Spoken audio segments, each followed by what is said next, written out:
for our 28-week ultrasound, and Nicholas always grew a week ahead. So he was at 29 weeks at that point. So when we went in again at our 32-week ultrasound, he was 29 and a half weeks. So he had only grown half a week over the course of another month. So that was the first red flag for them. It was pretty shocking because it was, we weren't really planning our day around having a baby that night.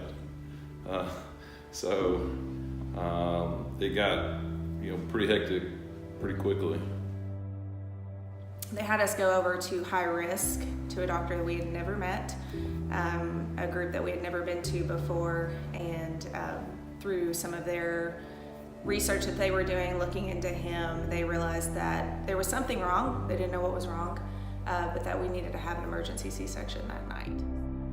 And it's just, very an accelerated day, even just with that, because everything needed to move fast, and it was, trying to call some family, trying to call a little bit of work, but not really, because it was pretty evident pretty soon that, that the baby that he was coming. He's in this, it looks like a spaceship, and he's got everything hooked up, and, he's not much bigger than my hands.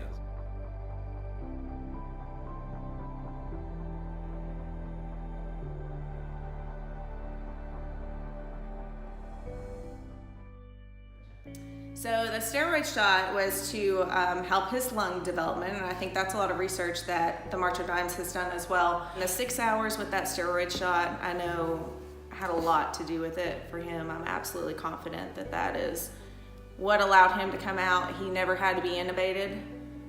He was on oxygen for maybe a day, but he never had any significant lung issues in the NICU.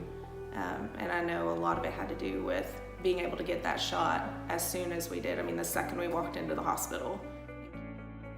We were there for 3.5 weeks. So they had told us to expect at least 8 weeks, maybe more.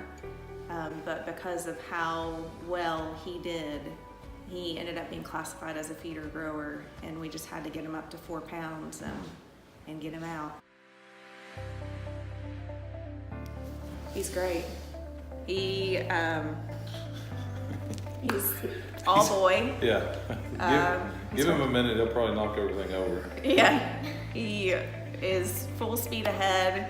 He is a very big-hearted child, but he is into everything. We always said when he was tiny that he was why they made electrical outlet covers and all these things, all the things that his sister never did, he did it all. So he is perfect in every way.